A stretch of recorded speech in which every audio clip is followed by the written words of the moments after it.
and happy International Women's Day. My name's Melanie.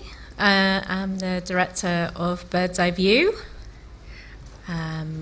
To self-describe, I'm a white woman, late 30s, long blonde hair, not real blonde, as you can tell. Short fringe, red lipstick for the occasion, and I'm wearing blue top, black blazer. And it's brilliant to see you all here, and hello to those who are watching from home, wherever you are, Glasgow Film Festival delegates. And sorry, I should also say my pronouns are she, her. So I'm going to first introduce my panel, and then I'm going to say a bit about Bird's Eye View and what we do, and then let's get straight into the discussion. So just to say, and I'll hand over to them in a moment to introduce themselves properly, but I'm really, really pleased to be joined by three filmmakers here today, each of whom are premiering films at the festival, here at Glasgow Film Festival. So to my left, we've got Ithia Bolan, who is an actor, writer, director, and director of Maisabel, which is premiering here at GFF. I've got Karen Knox, also an actor, director, who's here from Canada, and the director of Adult Adoption, which has its world premiere this evening. Don't worry, we'll remind you of that later as well. And then there we have Ling Lee, who is a director and editor, I think based here in Scotland, and the editor of Hermit of Traig, which is a film that I think has just had its premiere here at Glasgow Film Festival. And I'll hand over to them in a moment to introduce themselves properly and to say a bit about their films. But first of all, I just kind of wanted to address International Women's Day. The theme of this talk has been inspired by the theme of International Women's Day for 2022, which is Break the Bias. For me, International Women's Day is always, it's the day where I'm really thinking about women who are living in parts of the world where they are not protected by law. Yeah, and I guess we can't ignore what's going on in the world right now. So I guess I just wanted to kind of start by saying that today, maybe even more so than other days, I'm really thinking of those who are impacted by what's going on in Ukraine. I'm thinking about Daria Basil and Marina Gobach, and the team at DocuDays, and just our filmmaking community of all genders, to be honest, in Ukraine. And also not forgetting the women in Afghanistan, those who are still there, among our filmmaking community, and also those who are rebuilding homes and rebuilding their lives, having fled Afghanistan, Ukraine, wherever it is that they've had to seek refuge from across the world. So today I want this to be about celebrating the work of these incredible filmmakers that we've got with us. But I also want to take this moment to address the challenges that women face in the film sector, and to kind of look to what a fairer, safer, more equitable, and simply more compassionate film industry might look like the world over. So at Bird's Eye View, that's very much speaks to like our mission. Our mission is about broadening the perspectives of the world through cinema. And we do that through building a community of those who make, show, watch, and release them. And we do that in part through our Reclaim the Frame project, among others.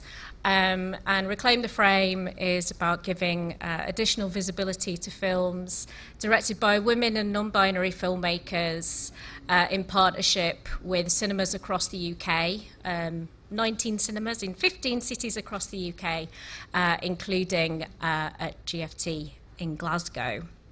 So as I say, the theme for this panel, Break the Bias, is we aim to hear from filmmakers about their work and about their experiences of facing barriers to inclusion in the industry. And though between us, obviously, we can't speak to women from all communities, but we aim to acknowledge the intersecting barriers to inclusion, be that around parenting and caring, or be that where women who are facing other systems of oppression, such as racism, xenophobia, transphobia, homophobia, classism, ableism, etc. But first, I just want to ask each of our panelists to introduce themselves and just to say a bit about your work. Tell us, Ithia, tell us about Maisabel. Okay, we introduce a little bit ourselves? Yeah, a little bit about yourself and your film, and then we'll come back to dig into the conversation. Yeah. So, hello everybody. Thanks for coming. It's a pleasure to be here with the festival. Well, I started very, very young as an actress when I was 15, out of the blue. I wasn't looking for it, but then it happened. And I happened to be in a very important film for Spanish industry. I come from Spain, from Madrid. From then on, I kept working as an actress. And very soon, I created, along with 3 partners, a small production company to do our own stuff. And I was drawn to write and direct my stories. I was kind of missing other characters than the ones I was playing. As a woman, I didn't identify very much with them, so I wanted to try and portray my own view of women and society. I kept on going till today with Maisabel.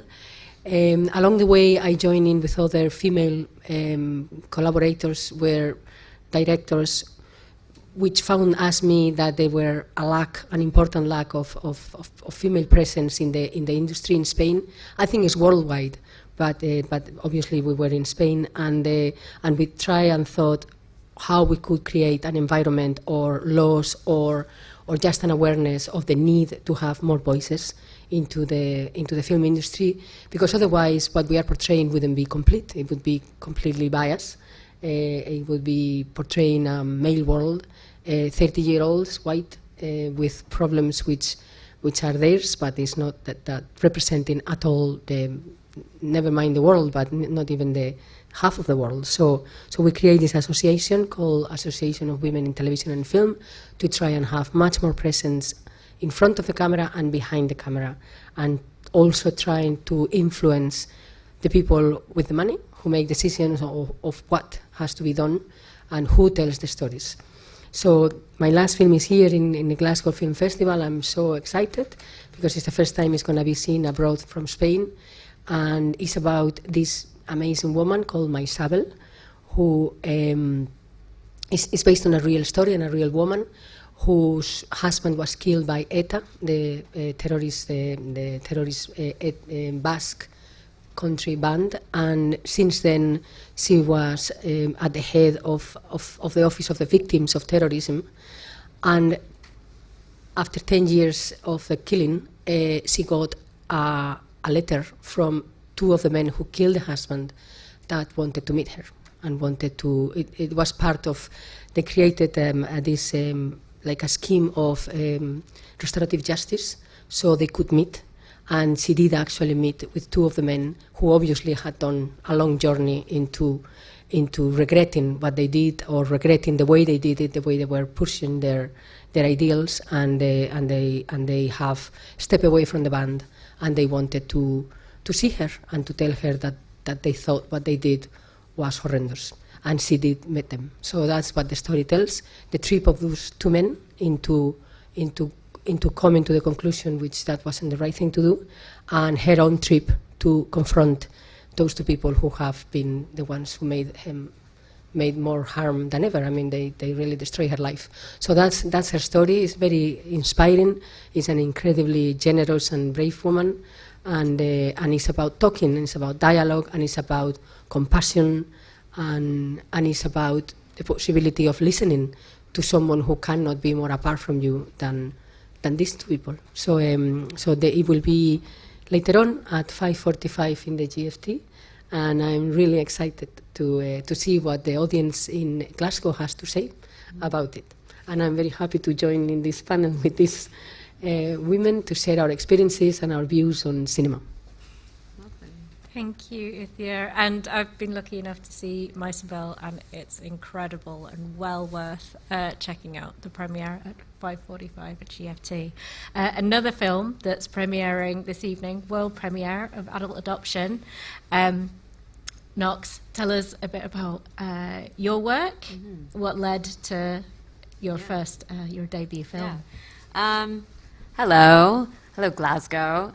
Thank you so much for having a bunch of unruly Canadians here at the festival. It's been very fun. I think this city is beautiful, and this festival has been so welcoming. It's been an absolute pleasure to be here. My pronouns are she, her. I am also blonde, long blonde hair. I'm wearing a green blazer and a pink shirt and a white ball cap for the occasion this evening.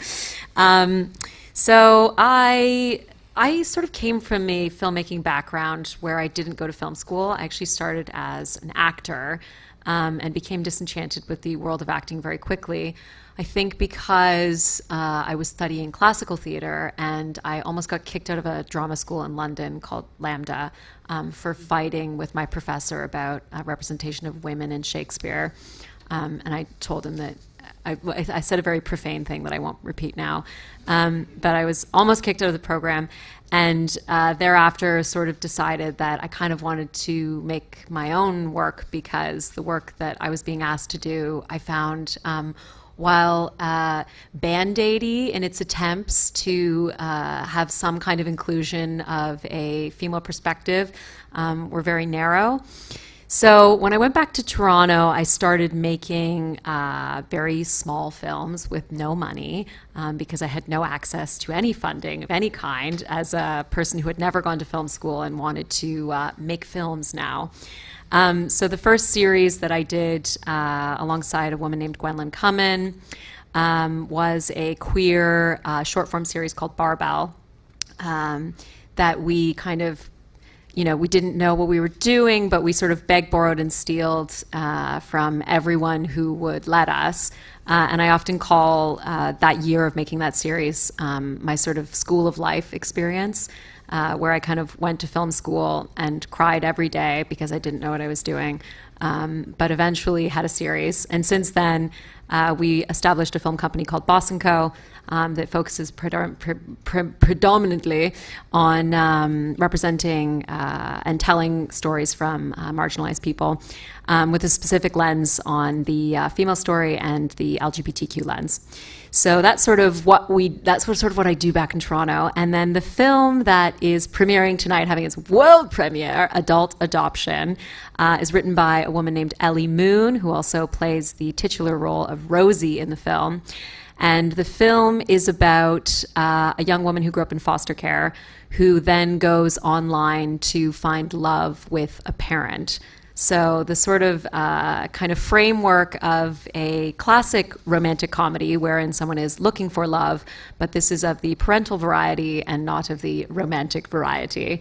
And I wouldn't necessarily call it a comedy either. So if you're in the mood for like a ball of laughs this evening, don't come, but actually just do, because it's an amazing film and the soundtrack is so good. And the film too, for me, is a bit of a meditation on contemporary loneliness. And one of the things that I love the most about the film, I'm gonna move this up so I'm not crouching, is I like to describe it as an anti-trauma plot film. The title character of the film, Rosie, is very much psychologically disturbed and an incomplete person, but it is not because of something that happened to her. It is something that did not happen to her that has sort of made her into the woman that she is. And I think that exploring why somebody could, become the way they are, potentially, somewhat psychologically disturbed, that didn't have a tidy backstory like sexual abuse or childhood trauma, was really important to me, because I think that that is an easy narrative that a lot of contemporary media sort of reaches for. And I think that in a lot of ways, it can be harmful for representations of women, because I'm so tired of seeing rape be the backstory for why a woman is damaged. And that is not the film that we made. And the film was made with almost an entirely female crew. All of our key creatives were female or non-binary on it. Yeah, I'm really proud of it. And I'm so happy that we get to world premiere it here. Thanks, Nox. And yeah, as with Ithia, lots of things to kind of pick up on in a moment. But first we'll go to Ling. Yeah, and Ling, I wonder if you could tell us first how the premiere of The Hermit of Traeg went. Was it last night, the night before? It was on Saturday. On Saturday. Yeah. But also tell us a bit about, your backstory as a director as well as an editor, and about the Black Veil as well. Okay, thanks. Hello, so nice to be here and sharing this wonderful panel. And I love your fringe, Melanie. I used to have short fringes all the time, and then decided, okay, I should let them grow out. Have got long black hair. My pronouns are she and her. Wearing blue jeans. I haven't worn blue jeans, I think, for 2 years now. I don't know why I decided to only wear black in the last 2 years. And thought the opportunity for high-heeled boots would be perfect today. So the world premiere of The Hermit, which I co-edited, was very exciting because Ken the Hermit himself appeared. I don't think he walked all over to Glasgow. He took the public transport. And the Hermit, I'm sure we all have been hermits of some kind. It's a wonderful film about his life, him being at the late stages of his life, really, and how he copes by himself in the Highlands at a loch called the Lonely Loch, and it's also about the friendship between the director and the Hermit. And then you would like me to talk about the Black Veil briefly. So I also directed, which is not here in Glasgow Film Festival, a film called The Black Veil, which is on iPlay at the moment, and that's about a gender non-binary person, how they are going through challenges being in our society. And they are also part of an amazing, fabulous group called the Order of Perpetual Indulgence. Yes, absolutely. Who were founded in 1979 in San Francisco when just before the AIDS pandemic started. And so they were sort of caring for one another, and that care went through up until now in different places around the world, really. And during the last 2 years, they really were promoting joy and love, just cheering everyone up for whoever needed that. And just briefly, how I got to filmmaking. So I was born in Germany to Malaysian Chinese parents, so that's my origin. And I was just, at some point, I just had to leave Germany and learn English, and I thought the best country to do that is in Britain. But I had a big love for photography, and got onto a course and discovered filmmaking at the same time, and sort of fell into, just was fascinated by experimental film techniques and sounds and all that. And this is how I just sort of stumbled into it, and then met people who are making documentaries, and I think along my career it has been actually really women who sort of let me into certain stages of my life, and I think that's just quite natural, feeling more comfortable with women, and it's sort of yeah, I'm very grateful for them for helping me in different various stages throughout my life. And so I have really done a mix between directing and editing, and yeah, this is where I am now. Thanks. You. Yeah, and I really recommend The Black Veil. It tells a really important story of, non-binary character, like the perspective that we just don't see enough of, and it's available on BBC iPlayer, I believe. Yeah, so yeah, check it out. So I guess I want to start by saying, I don't know how these stats compare in Canada or in Spain, but Bird's Eye View, we track the releases here in the UK, and female-directed or female co-directed films made up 21% of UK releases last year in 2021, like only 21%. That's a figure that has not really changed. It's kind of making like incremental increases of like a percentage a year. And of those 21%, of those 18% of those female directed were like Black, Indigenous, or women of colour. So the stats are pretty depressing, and the change is slow. Knox, I wonder if I can come to you first, because you kind of alluded to the fact that you started out in acting, and then that was like there was some negative experiences there, and I wonder what it was that you kind of took with you when you set up this production company, in terms of how you go about creating the inclusive environment that you do in your productions, on your sets, in your office. That's a great question. It's funny, I started making films in like 2017. So it's been, I have a very short career. I'm like in awe of the other people who I'm sharing this panel with.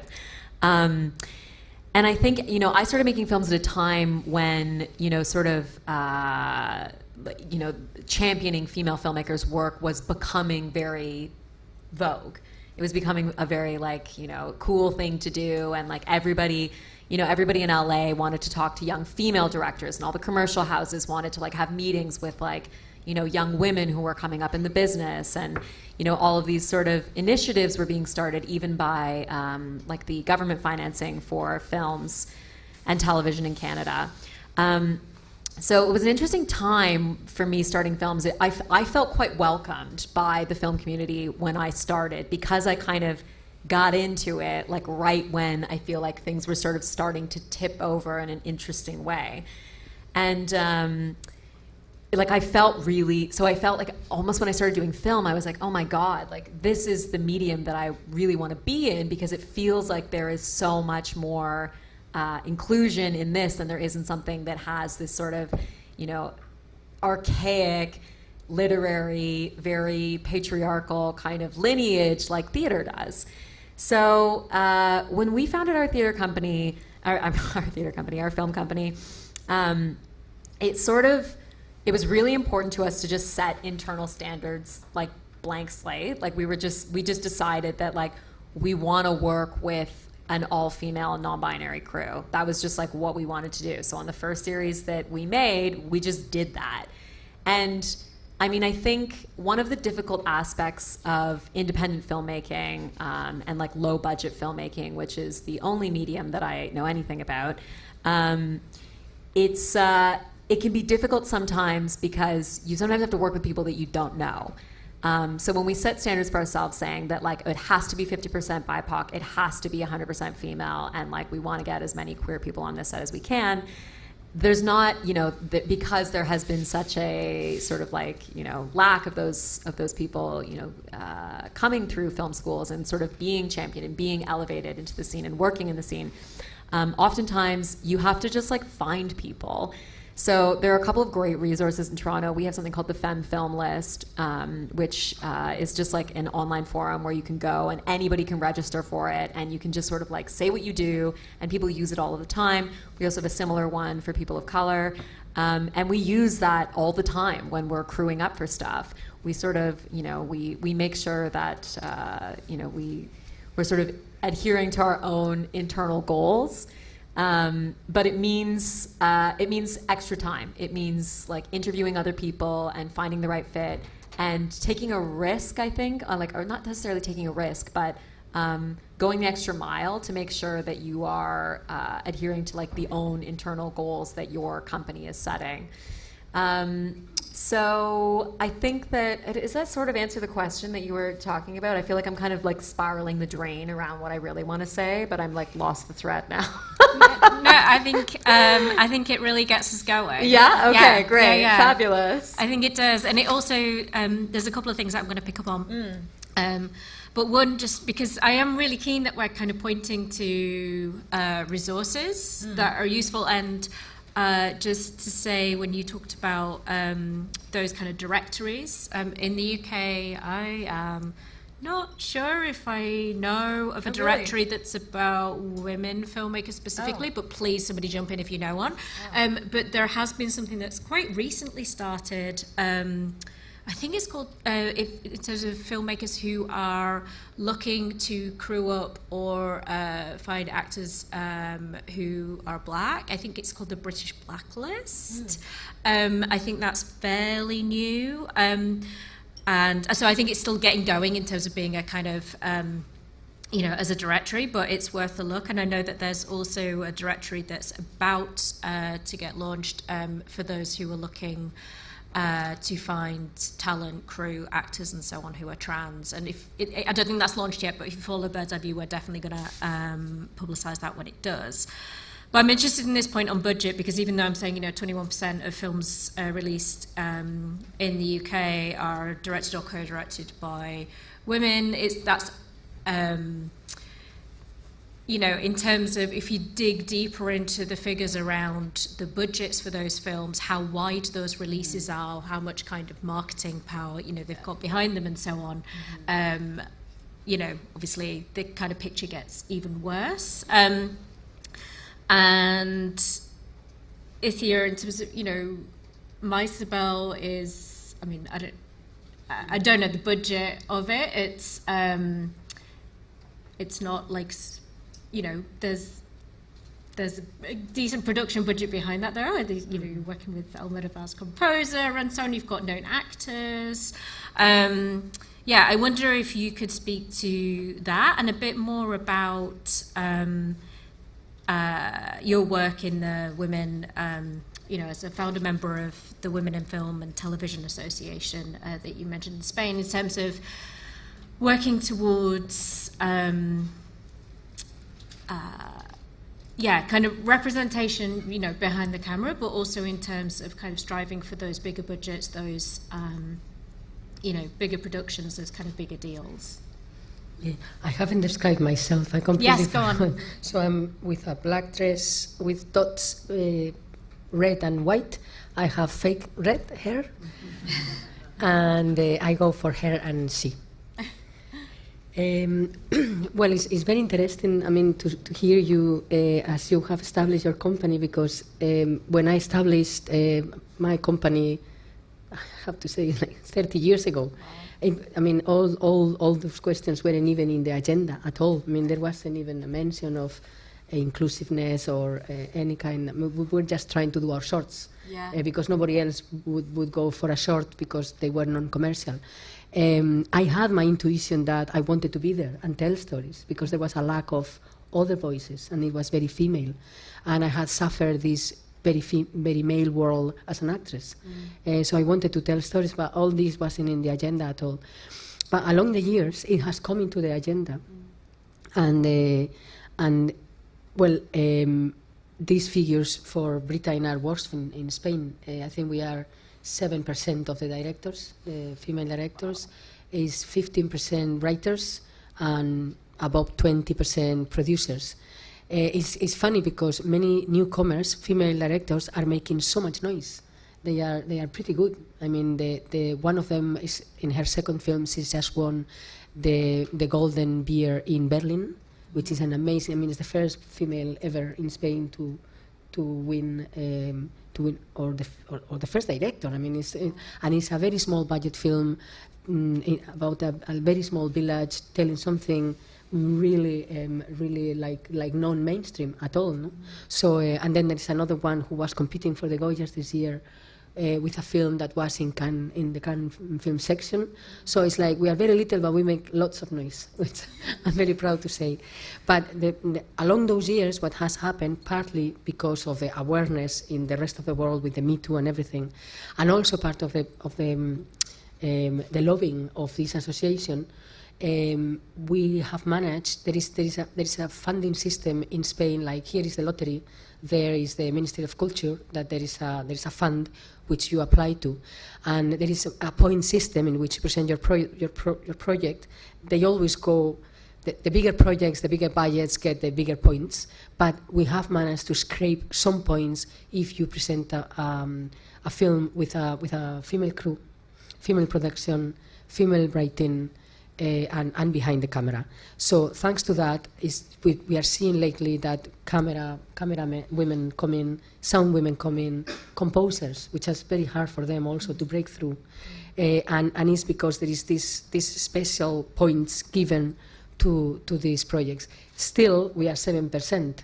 So but there is a much more awareness, and the main point we make all the time is not only a matter of justice to have more a variety of people, not only women, but anyone that is not represented there. But it's also what we tell, because if we don't tell our audiovisual among everybody, it's never going to be representative. It's going to be biased. It's going to be a misrepresentation of society. And also we are going to be repeating roles and repeating stereotypes again and again. So it's really important to have a bigger presence of other voices in the mainstream. There's always been voices in the low budget. You find much more women in the low budget, in the low budget of anything than you do in the big budget. The same way, the more money there is, the less women there is. There's always that kind of equation. There is tons of women in documentary, there is tons of women on low budget, but it's much less women in bigger budgets. So My Isabel has a decent budget. It's a medium budget. It's 3 million euros, which for other standards is very little. For our European standards, that type of film is much less, but it's because there is less money in Spain. And I managed to do the film in 7 weeks, so it was pretty decent. It's my 10th film, but I started with very small budgets, very small. I mean, I always tried to do things achievable, which meant very little money. And when you look at all these statistics, but the association managed, we always have less budget. That's for sure. Less paid, less budgets, less release, less publicity. We are always on the left side of the story. So I think this is very important to associate and to keep banging the doors. And to me, one of the best achievements of the association is, I mean, I haven't been there for many years now because I'm based in Scotland. I'm living in Edinburgh, so I'm not there. But we have managed to be everywhere where there is decision making about budgets and about public money. Mm-hmm. So for example, if there is going to be a committee to decide what films are going to be given money, we have to be there. There have to be half and half women. There has to be representation of everybody. If there is going to be festivals, we make a sting on festivals which don't have an official competition representative. And we've been really ugly and nasty all the time, banging at that and making a point. And I think now is something obvious, something that everybody sees, that is a must. And it wasn't like that 20 years ago, but it's just we need to be there. We need to tell the stories, definitely. I think you make a really good point, Ithia, about the diversity could be found more kind of in the margins, and the homogeny, it's more homogenous the more you get to the mainstream. And of course, it's really important that we're thinking about diversity in terms of the decision making around public funds, but that kind of business case for why the mainstream and kind of private funds should invest in more diverse voices, it feels like that's like a whole other step that we haven't yet got to. Ling, I wanted to come to you because I know you wanted to address a topic that is that's kind of really, really pertinent to barriers for women getting into and on in the industry, and it's not a strictly gendered issue, except proportionately it is, and that's around like maternity leave and for parents and carers. And I just wanted to start by referencing, it was a recent survey-based report from an organisation that does really good work in this area called Raising Films. And their recent report suggested that 63% of parents and carers in the film industry are considering quitting, citing stress.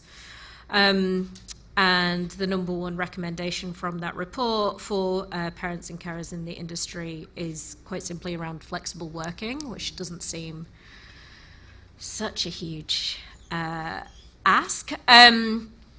So yeah, Ling, I just wondered if you could tell us a bit about, I wondered if you could speak to that from your experience and what it would take for you to feel more included as a parent yourself. Yeah, I just first of all want to just I think generally just bring in the two main barriers that I had really in the past 10 to 15 years, and so I've worked both with men and women, and more recently more with women really, and I think throughout my career I've faced, so one of the barriers was really like hierarchical within the film structure, and there was sort of really lots of power dynamics that really caused some big major trauma, and in a sense sort of carries on, I find it, what it resulted in really is that I, as a director, I find it really difficult to trust other producers, and that really has slowed me down. If you look in my CV, you can see I just directed something around 2011, and there was a big gap because there was really, I had to just get over something, and then in the meantime, luckily I have this other skill as an editor. And I think then I just started to work more with women, and then I just discovered that there is also really female misogyny going on, which is quite interesting. And I guess that there are several. It's quite complex. There are several different reasons for that. But one of my the fears as a woman when you want to procreate, have a family, and that is really, do I have to stop filmmaking? What happens if I'm or will I get back to it ever? Will people forget about me? Obviously those fears come in, and so I was in the middle of a major edit of of a film, and then when my first child was born, 3 weeks later, I got an email saying that I got kicked off that film, and as an editor, and was replaced by another editor. Obviously, there were, I don't want to go too much into details, but it's all about communication and treating each other with respect. I didn't know at that time that that was completely wrong. I just felt just traumatized by the whole situation, and I didn't know about raising films. I found out about and there's an organization called Pregnant Then Screwed. Yeah. I would have loved to get in touch with them at that time, but I didn't know about them. I sort of just went into a dark hole in space, and after years of just digesting and reflecting on it, it is really, and I'm not making excuses for them at all for their behavior, but I realized it's really looking at the structure of money and time, and that causes a lot of productions to have unethical behavior, like overtime, low pay, very low fees, stress, shouting at people and all in different ways that really causes, which can. So I think it's just important to look at that really, and so. But there are also positive stories in my career, and at the moment I'm working on an edit that's really supportive of me being a parent, and but what's interesting is when I had a request whether I could edit a feature-length film, I was really scared of asking if I could work part-time, because I have a second child and it's very small. That's why I can't really still function full-time. And I thought so my fear was if I say, can I just work a few days a week, that they would just say immediately, no, sorry, we're just looking for some, we just need to have that film done as quickly as possible. And that's what I mean by looking really at that structure. But that I just thought I have to ask that as a completely normal thing, and has to be normal. We have to normalize that, and we have to integrate and respect sort of people's way of living in some sense, and family.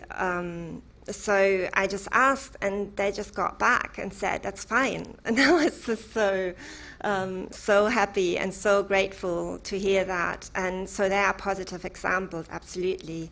And that was for mixed female and male production. But it's interesting, just also thinking that there is female misogyny, and I guess lots of females have to act like men in a sense, to fit the whole structure of where we are at.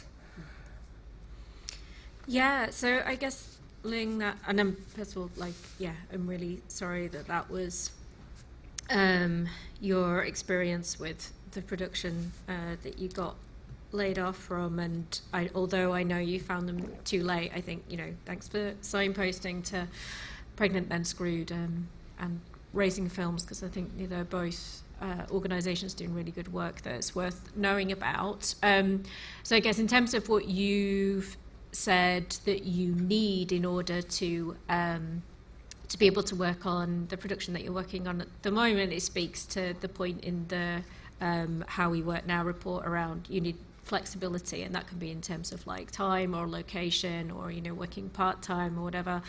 And I think it's really great that you were able to express what you needed to be able to make working on that production viable for you.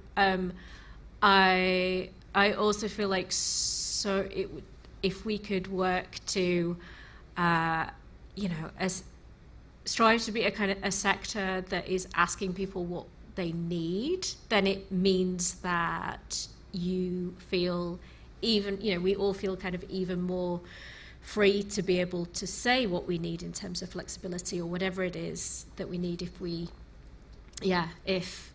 we just simply ask our colleagues what they need in order to make something kind of more viable for them to work. It's quite difficult. I think quite a lot of us feel they need to be quite brave to be asking for. In a sense, it's like, why not ask? We can just talk with one another. But then there are so many. Everybody is desperate to get on to a project that, you know, it's the same with pay, you know, and sort of beat each other in that way. So that I think quite a lot of people let things happen to them and don't speak out because of fearing that they won't be on that job anymore. Yeah, and it's also interesting what you're saying about building trust with the people that you're working with, and I wonder if you know, because I guess, you know, I feel it's absolutely one of the core reasons why our sector isn't more equitable than it is because it's or rather, in order for it to be so, it needs to be, you know, safe, fair, and more compassionate. And I wonder, in terms of creating working environments that are less hierarchical, as you spoke to, that work to build trust, that are asking, you know, people that you're working with what they need, how that ask, you know, that allow for flexibility, that are, you know, that are caring and that are using power with rather than power over. These are some of the conversations that we've been having internally at Bird's Eye View in terms of looking at not just in terms of looking at the values of the organisation and how we embody them, and not just in what we do, but in how we do them. And yeah, I wonder what it is that you kind of look for in the working environments that you either create or want to go into in each of your kind of working situations. Well, I guess it's a very, I mean, I just use my position as a director to impose a different schedule. I mean, things can be done before 6, and then you go home, because, I mean, why you have to stretch till 9?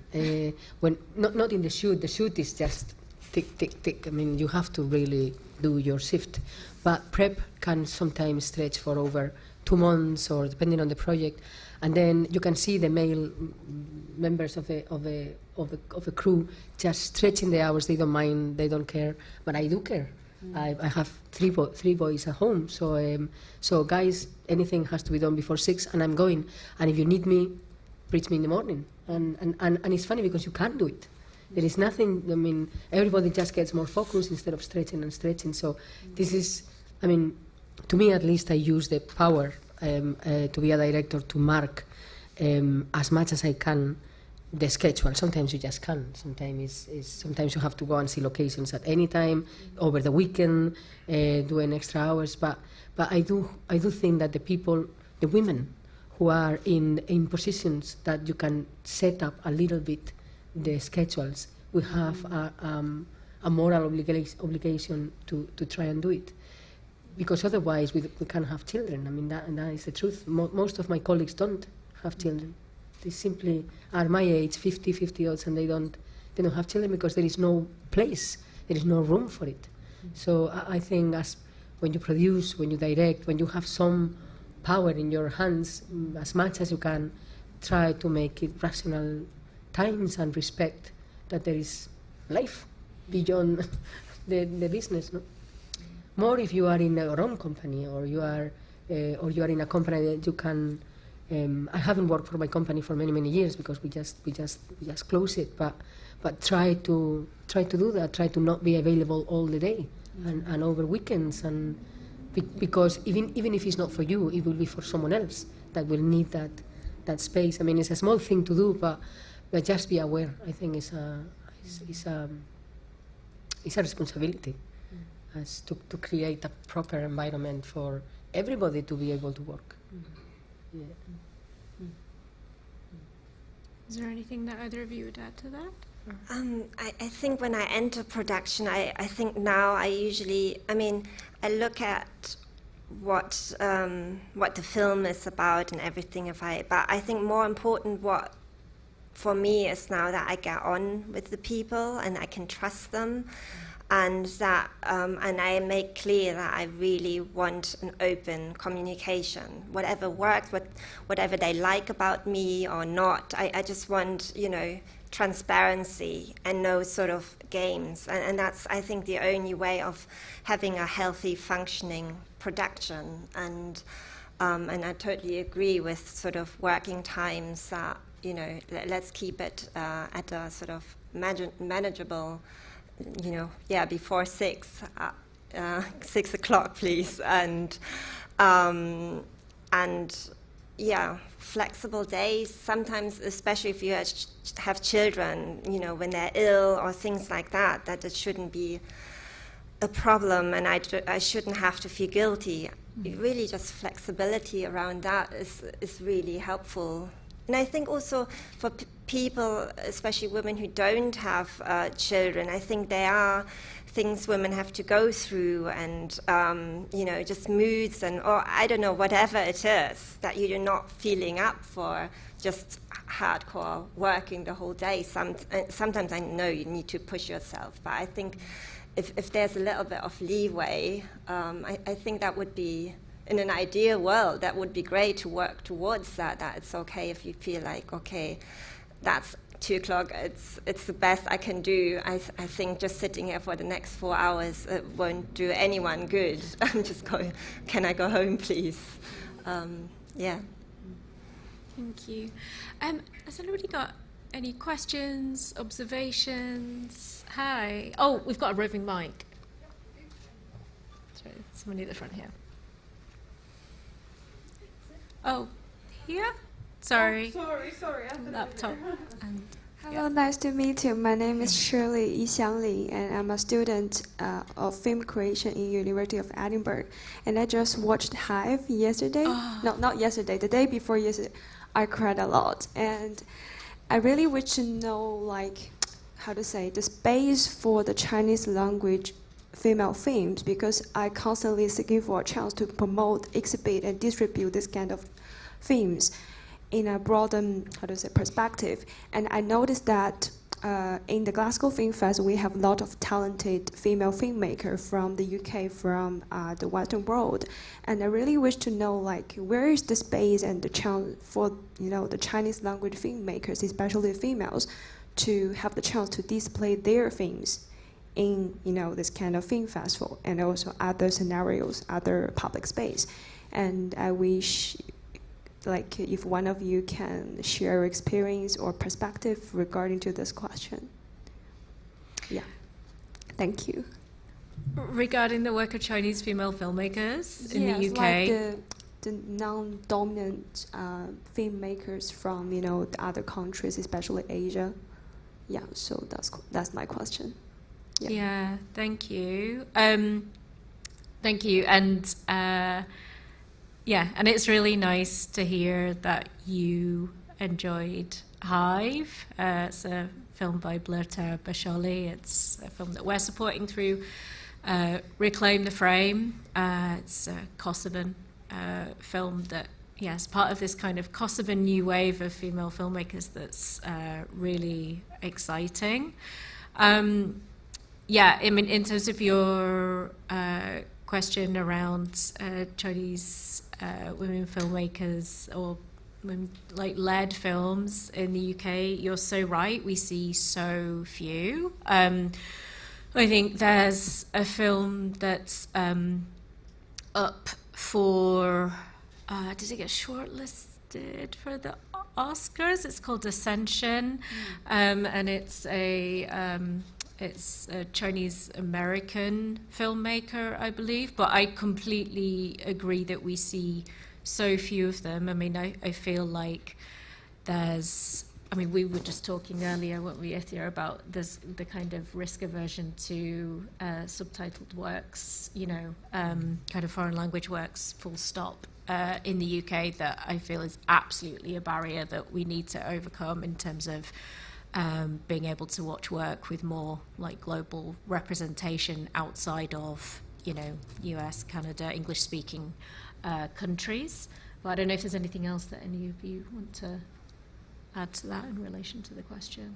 Yeah, I mean, the UK is the only way you can see foreign films is through festivals, through bookcases, through the film house in Edinburgh has a French week, has a Spanish week, but for example, we produce in Spain 133 films every year, and the only person who seems to open in the UK is Almodóvar.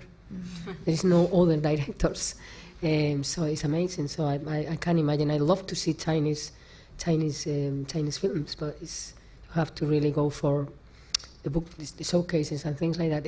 I think the UK is particularly bad in this. I think France has a bigger option, and Spain, the original version. So it's very dominated by the mainstream English-spoken films. It's a total shame. It's another very big misrepresentation of what's going on. Thank you. Thank I you. think I will do that in the near future if I can. To find a chance to exhibit and distribute Chinese female films here. Yeah. Thanks. Thank you. Got any other questions or comments? We've got somebody there. Thank you. Hello, happy Women's Day. Hi. My name's Fee Milligan-Rainey. I am the Head of Education for Screen Scotland, and I would, given that we're talking about how to affect change, I would like to ask the panel, what can I do? Because I'm writing the education strategy for how we educate people about film and the frame and the shape of film. All of you have said things that I resonate with. I'm 50, so I'm starting to become invisible. That the thing that you talk about women's representation in Shakespeare, the fact that all of a sudden you get sacked. I was a production manager and then I grew a person, and that was somehow wrong. A sackable offence. And I quite genuinely, what would have made a difference in the education space to you, or what can the education space do for people coming through the industry in the future? Personally, I think there is tons to do in education, really. Tell me. Well, the thing is, the first thing to me is educate critic audiences and taught them to look at films and what they portray and how they portray it, to analyze them and to have a debate. And that also would bring them into seeing films, which is very good to see films in the format of films or series or whatever. But the film has a very, very much more accessible structure for schools than a series. You can be forever watching a series. There is that's another thing our association is trying to bring this debate into the school. They have done a decalogue of 10 things that you have to look at when you look at a film, and it's like, well, it's very basic. It's like how the female characters and the male characters are portrayed, or what are the roles, the genders, what is the environment? Are they just the girlfriends, the wives, the daughters, or they are something else? Where is the environment they are portrayed? Are they always at home? Are they always, or they are in a professional environment? How is violence portrayed? Don't portray violence, by the way, but if you do, how you do it, analyze it. So, and they have done this decalogue. It's in English. I can try and pass it to you. And it's like a guide for teachers and parents to bring them in to analyze what we see, because most of what we see is in a way that it doesn't portray the world, or it portrays it in a damaging way. I think mainly violence against women to me is appalling. How casual, how even funny sometimes is portrayed. It's absolutely terrible. Whilst violence against women is growing and growing, it's not going back. So I think education is absolutely key, and I think it's actually the only way to really change things. If we change the way we see the world from when we are instead of repeating stereotypes. So and obviously including and accepting anyone for what it is, and I include here everything. I'm more focused always in women because it's what we've been fighting in this association, and because audiovisual is so male, you have to really gain space there to tell other stories, but that includes any other points of view. So yes, I think it's so much to do and so important. Thank you so much. And to add to that, it's also very Western. So I think, you know, showing films from kind of, you know, in terms of geographical diversity, you know, I feel here in the UK we have a real blind spot around films from the global south, for example. At Birds Eye View, we just launched a project called Reclaim the Frame International, where we're partnering with film festivals in the Middle East and North African regions, Regard de Femme in Tunisia, Beirut Women Film Festival in Lebanon, and Flying Broom Festival in Turkey. That's about kind of curating and circulating works from the Middle East and North African regions here in the UK, because we just don't see them. Or, as you say, where we do, it's at festivals. Like this. And there is an approach which is like the modern studies approach, which is great, but it's always seeing things like a problem, victims, and there are so much to talk about from other parts of the world, not as victims and not as, I mean, there are things that you have to address, but there is fantastic poetic films about their own perspective from all over the world, which is not just always looking at them as in those terms of a modern study approach, which is great for modern studies, but film is much more than that. Okay, thank you. I'm so sorry that that's all we have time for. I'm so sorry that went so quickly. I want to say thank you to all of you for being here and for celebrating International Women's Day with us. As we've said, Maisabel and Adult Adoption both premiere this evening. I think they're both in the early evening slots. I also just want to give a shout out to a film called Happening, Audrey Dewan's Venice winning film that's on later this evening. I think that's a kind of International Women's Day Glasgow Film Festival special event later. Hermit of Tree, you might be able to still see on GFF's player. I think there are a few more screenings. Okay, there's more screenings. Amazing. So don't scrap that. You can see it on the big screen. And also Ling's Black Veil is on BBC iPlayer. I want to give a big thanks also to Glasgow Film Festival, to Emma.